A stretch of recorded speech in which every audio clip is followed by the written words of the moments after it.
Hi, Zeynep. Thank you for joining us today. So you're a lawyer at Kabine Law, and you're gonna talk today about technology and art law in Turkey. Hi, Pierre. Thank you very much for this invitation. You're welcome. So, can you first comment a little bit on the recent trends in Turkey's legislative landscape in relating to information and technology law? Sure. So Turkey has a deep interest in technology investments with a young and skilled workforce, and the regulatory frameworks are designed to ensure the proper working of this potential. And since the year 2024, there have been fundamental changes to substantive legislation from data protection to cybersecurity to crypto assets to platform regulation and digital services. One of the most fundamental changes were about the amendments to the personal data protection law. So Turkey has on its agenda to fully comply with the EU GDPR by the end of 2026. And the changes made in 24 were seen as the first biggest step towards this.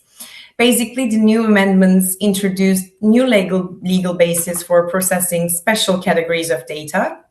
It provided a streamlined regime for cross-border data transfers because there were some disagreements with the current state of technologies such as cloud services and the old laws rules made it almost impossible to adhere with those rules.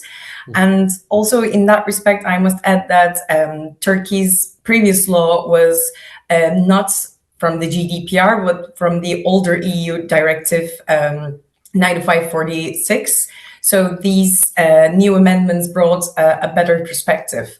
And also another highlighted area is the establishment of the cybersecurity law, which created a formal framework for national cybersecurity defense. It established cybersecurity presidency tasked with setting standards, coordinating cyber incidents response teams, and many other obligations. It brings a very broad scope of obligations to covering all public institutions and so forth. So, and also has heavy penalties for non-compliance, including sanctions and even jail time. So these are one of the most recent and major things that happened in Turkey in IT law. Okay.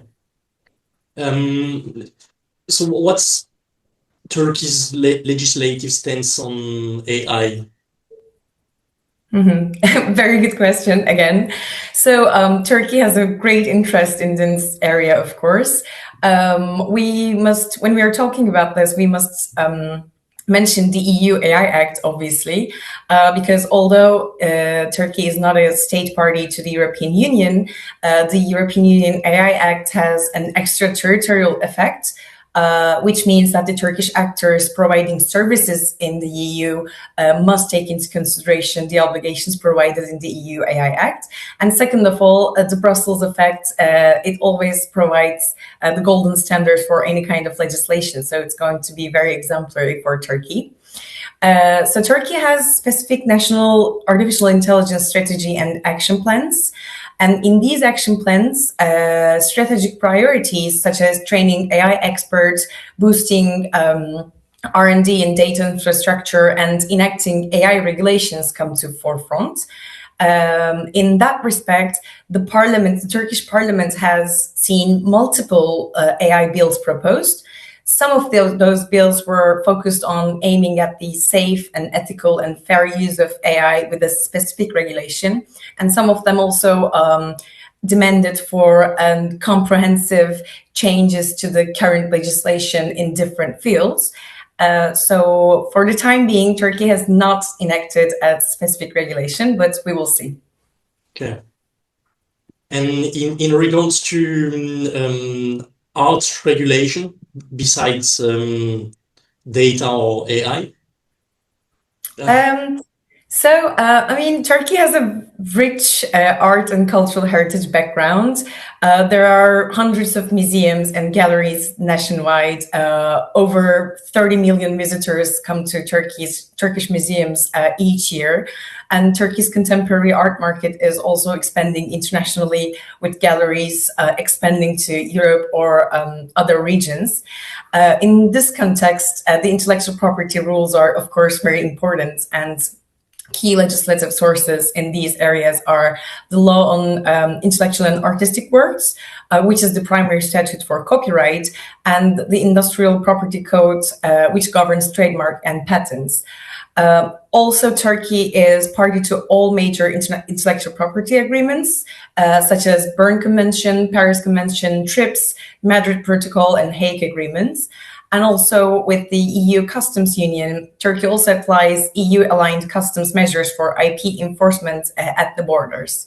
So this is the IP part. And there is also another very important issue that I'm very much interested in, which is the protection of cultural property. So we have a cultural heritage law, which provides for the protection of antiquities and cultural artifacts. And this is governed by the law on conservation of cultural and natural property law. It covers immovable heritage and movable cultural property, regulating excavations, ownership, and export bans to prevent illicit removal.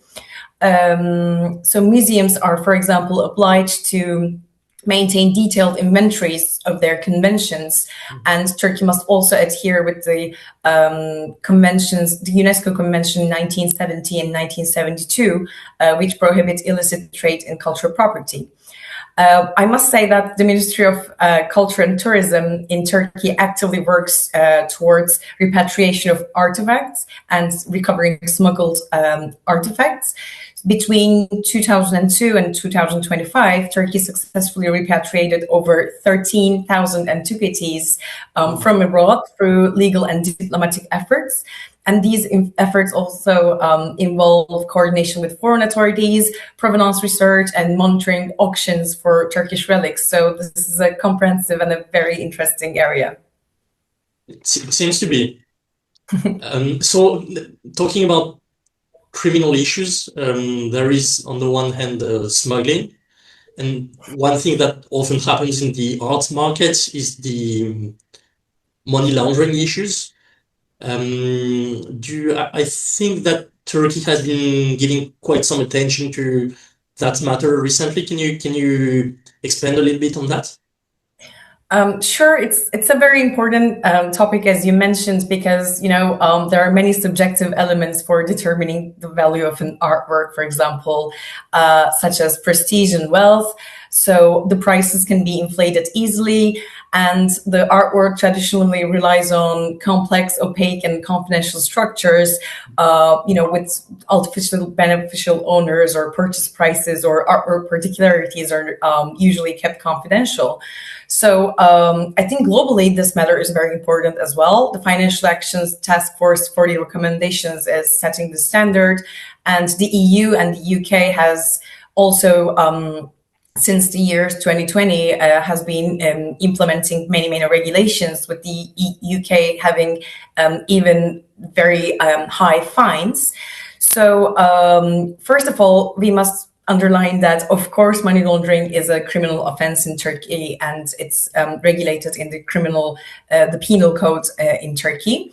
And in the administrative realm, Turkey's anti-money laundering regime is built on the law number 5549, which is the prevention of laundering proceeds of crime, and its secondary regulation on measures.